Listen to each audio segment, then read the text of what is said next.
આ કેન્સર બીજા બધા કેન્સર કરતાં સિરિયસ ગણવામાં આવે ને? આ કેન્સરના કારણ અમુક વખત થતા પ્રોબ્લેમ્સ છે ને એ આપણને લાઈફ થ્રેટનિંગ હોય. જેમ કે કોઈ પણ ઇન્ટેસ્ટિનલ કેન્સર છે એમાં કેન્સરના કારણ જે ફ્લો ઓફ ફૂડ છે એ અટકી જતો હોય છે, અને એ જે અટકી જાય એના કારણે આપણે એક એવી કન્ડિશનમાં પ્રેઝન્ટ થતા હોઈએ છીએ કે જ્યારે ઇમિડિયેટ ઓપરેશનનો સવાલ આવે, એટલે એ થોડા ડેન્જરસ કે થોડા જોખમી કહેવાય છે. સમજી ગયો.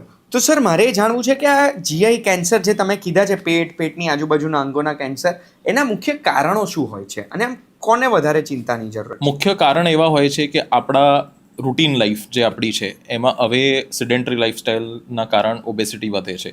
એના કારણ સ્મોકિંગ, સ્ટ્રેસ, એલ્કોહોલ, ભલે આપણે ગુજરાતમાં રહીએ છીએ પણ એલ્કોહોલ છે, એટલે એ બધા કારણસર બધું ભેગું થઈ અને એ ઇન્ટેસ્ટિનલ કેન્સર્સ તરફ વધારે આપણને પુશ કરે છે.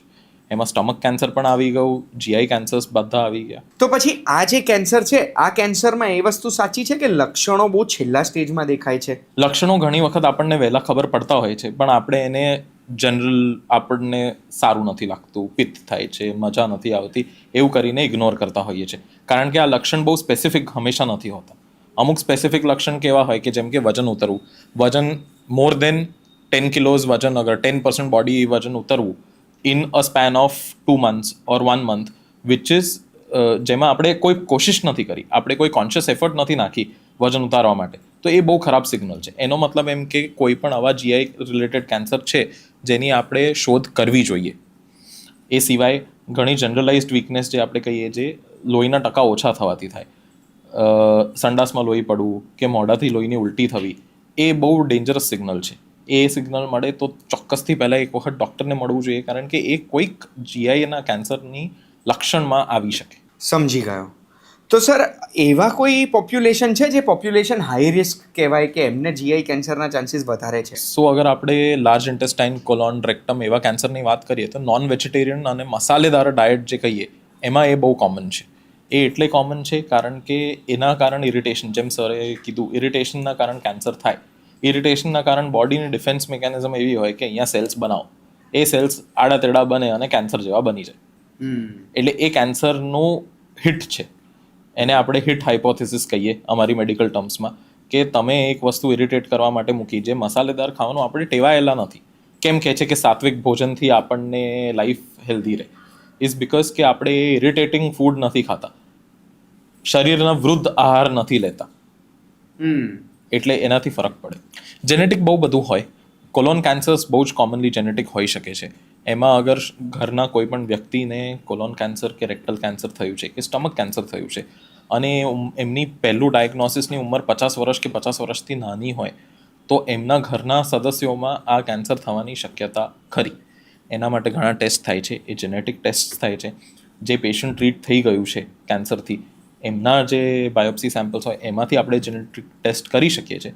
એ પ્રમાણે આપણે આગળનું જેનેટિક ઇન્ફ્લુઅન્સ કેન્સરમાં જોઈ શકીએ છીએ. તો સર, મારે સ્ક્રીનિંગ વિશે જાણવું છે કે તો પછી તમે જે હાઈ રિસ્ક લોકો કીધા છે, એ લોકો કઈ રીતે સ્ક્રીન કરી શકે? કે આની કોઈ સ્પેસિફિક એજ છે કે આ ઉંમરથી તમે આવા ટેસ્ટ રેગ્યુલરલી કરાવો ને કયા વર્ષે, કેટલા વર્ષે કરાવવાના? જે ફેમિલી મેમ્બર્સ હોય છે એમાં તો આપણે સ્ક્રીનિંગ ટેસ્ટ એડવાઇસ કરીએ જ છે. એમાં દર વર્ષે 2 વર્ષે કોલોનોસ્કોપિક એક્ઝામિનેશન અને એક બ્લડ ટેસ્ટ જેવું એક ફિકલ ટેસ્ટ થાય. એ ફિકલની અંદર જે ફીસીસ હોય, સ્ટૂલ ટેસ્ટ જે કહીએ, એની અંદર બ્લડ સેલ્સ છે કે નહીં એવો ટેસ્ટ થાય. એને એ ફિકલ ઓકલ્ટ બ્લડ ટેસ્ટ, FOBT કહીએ, એવા ટેસ્ટ કરવાથી કોલોન કેન્સરને આપણે વહેલું પકડી શકીએ છીએ. એનો મતલબ એ કે વિઝિબલ બ્લીડિંગ નથી થતું પેશન્ટને, પણ એમના સ્ટૂલમાં થોડુંક બ્લડ નીકળી રહ્યું છે. એ બહુ જ અર્લી સ્ટેજ ઓફ કેન્સરને પકડવા માટે છે. એ ઘણા બધા ટેસ્ટ એડવાઇસ કરતા હોઈએ છીએ, પણ આપણા રૂટીન એક્ઝામિનેશનમાં આ એટલું હજુ પોપ્યુલર નથી. તો બહારના દેશોમાં એક વસ્તુ મેં નોટિસ કરી છે, એન્ડોસ્કોપી, કોલોનોસ્કોપી, એ બધું રેગ્યુલરલી કરાવતા હોય છે એક ઉંમર પછી. એ આપણા દેશમાં આપણે કરવાની જરૂરત છે ખરી? જરૂરત બિલકુલ છે. જરૂરત તો ઘણી બધી વસ્તુઓ કરવાની છે, પણ એ પોપ્યુલેશન એટ રિસ્ક જે આપણે જોઈએ એમાં આપણે ત્યાં તમાકુ ખાવાના કારણ જે કેન્સર્સ થાય છે એ વધારે કોમન છે. જ્યારે અત્યારના આપણે મોટી હર્ડલ સાથે લડી રહ્યા છે, તો આ હર્ડલ હજુ પાછળ છે. એક વખત એ હર્ડલ લડ્યા પછી આપણે આના માટે નેશનલાઇઝ્ડ સ્ક્રીનિંગ ટેસ્ટ જે કહીએ એ ચાલુ થાય. તો સર, હવે કેવા લક્ષણ આવે ત્યારે તરત જ તમને બતાવવા આવવું પડે કે કોઈ બી ડૉક્ટરને બતાવવા જવું પડે કોઈ બી દર્દીએ? અગર આપણે જીઆઈ કે ગાયનેક કેન્સર્સની વાત કરીએ તો વજન ઉતરવું એ બહુ મોટું લક્ષણ છે. સતત વીકનેસ રહેવી જે બ્લડના ટકા ઓછા થવાના કારણ હોય, જેમાં કોઈ બ્લીડિંગ થતું હોય પણ આપણને ખ્યાલ ના આવતો હોય, એ એક કન્ડિશન છે. કોઈ પણ માસ એટલે કોઈ લમ્પ જેવું આપણને બોડીમાં પાલ્પેટ થતું હોય કે ખ્યાલ આવતો હોય, પેટનું વધવું અને એના કારણ વજન વધતું હશે કદાચ પણ આપણને ખ્યાલ ના આવતો હોય, જે અસાઇટિસ કે પાણી ભરાવું એવા કોઈ લક્ષણ હોય તો એ કેન્સરના નિશાની હોઈ શકે છે. એટલે એમાં તરત જ ડૉક્ટરને મળવું જોઈએ. તો એક વખત ડૉક્ટરને મળે છે તો એ ડાયગ્નોઝ કઈ રીતે થાય છે? અમે ફિઝિકલ એક્ઝામિનેશન કરીએ પેશન્ટનું, એ સિવાય અમુક ટેસ્ટ કરાવીએ, જેમ કે CT સ્કેન છે, MRI સ્કેન છે. એ બધા સ્કેન્સના આધારે આપણને એટલો આઈડિયા આવે કે કઈ વસ્તુ ખરાબ છે. ઓર્ગન એક એબડોમેન એક મેજિકલ બોક્સ છે એવું કહીએ તો ચાલે. એમાં આટલા બધા ઓર્ગન્સ છે એટલે કઈ ઓર્ગનના કારણે આ તકલીફ છે એ જાણવું વધારે અગત્યનું છે. એ જાણવા માટે આપણે કોઈક ને કોઈક ટેસ્ટ તો કરાવવો જ પડે, જે રેડિયોલોજિકલ સ્કેન કે એના ફોર્મમાં હોય. અને એક હાથની તપાસ જે કહીએ આપણે કે અમે પાલ્પેટ કરીએ, પેશન્ટ આવે જોઈએ, એના આધારે અમને ખ્યાલ આવે કે કયું કેન્સર બાજુ જઈ રહ્યું છે. પહેલું તો એ કે કેન્સર છે કે નહીં, પછી એ કે કેન્સર છે તો કઈ બાજુનું કેન્સર છે. અમુક બ્લડ ટેસ્ટ હોય છે જે આપણને એક અંદાજ આપે કે ગેસ્ટ્રોઇન્ટેસ્ટિનલ કેન્સર્સ હોય તો એમાં CA-99 કરીને 2 ટેસ્ટ હોય. એ 2 ટેસ્ટ કરવાથી આપણને ખ્યાલ આવે. એટલે બ્લડ ટેસ્ટથી ખબર પડી જાય કે આ તો એ બ્લડ ટેસ્ટ તો બધાએ રેગ્યુલરલી ના કરાવવું જોઈએ જે હાઈ રિસ્ક છે? એટલે કેવું છે કે આ બ્લડ ટેસ્ટ રેગ્યુલરલી કરાવવાથી આપણને ફાયદો એ ના થાય જ્યાં સુધી આપણને કોઈ સિમ્ટમ્સ ના દેખાતા. એવું એટલો ઇઝી ટેસ્ટ નથી કે આપણે દરેક માણસને પ્રિસ્ક્રાઇબ કરતા ફરીએ. ઓકે. તો એક વખત કેન્સર ડાયગ્નોઝ થઈ ગયું છે, તમે જે ટેસ્ટ કર્યા છે એના પછી ટ્રીટમેન્ટ ઓપ્શન્સ કયા કયા છે એ તમે મને કહી શકશો? ટ્રીટમેન્ટ ઓપ્શન્સમાં એવું છે કે અગર આપણે ફર્સ્ટ સ્ટેજમાં કે સેકન્ડ સ્ટેજમાં કેન્સર આવતું હોય તો મોસ્ટલી એ બધા કેન્સર સર્જરીથી ટ્રીટ થઈ શકતા હોય છે. આજકાલ જેમ cosmetic appearance is very important, તો એમાં લેપ્રોસ્કોપિકલી કે રોબોટિક સર્જરી પોસિબલ છે, એ આપણે કરી શકીએ છીએ.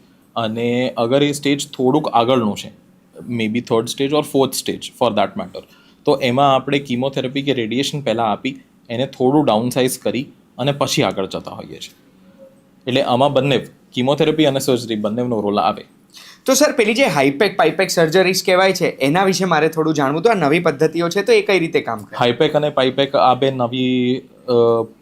નવી પોસિબિલિટી ઓફ ટ્રીટમેન્ટ છે, જેમાંથી હાઈપેક એટલે હાઇપરથર્મિક ઇન્ટ્રાપેરિટોનિયલ કીમોથેરાપી.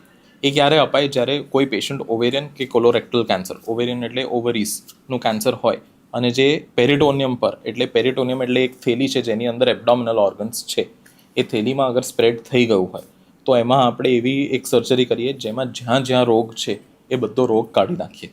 એ સર્જરી સક્સેસફુલી થાય ત્યારે ઓન ટેબલ એવો ડિસિઝન લેવાય કે એમને કીમોથેરાપી આપીએ.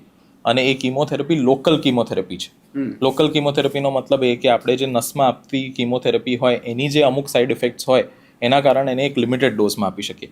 પણ જ્યારે આને લોકલી આપીએ, પેટની અંદર સ્પ્રેડ કરીને, ત્યારે એ વેનની અંદર એબ્ઝોર્બ નથી થવાની, એ લોકલી એક્ટ કરવાની છે. એટલે એનો ડોઝ આપણે ઘણો હાઈ સુધી લઈ જઈ શકીએ. એનાથી કેન્સરના જે નાના નાના માઇક્રોસ્કોપિક સેલ્સ હોય એને મારી શકીએ. અને એ મારી શકીએ તો એનાથી આપણે એ બેનિફિટ પેશન્ટને ઘણા લાંબા સમય સુધી આપી શકીએ.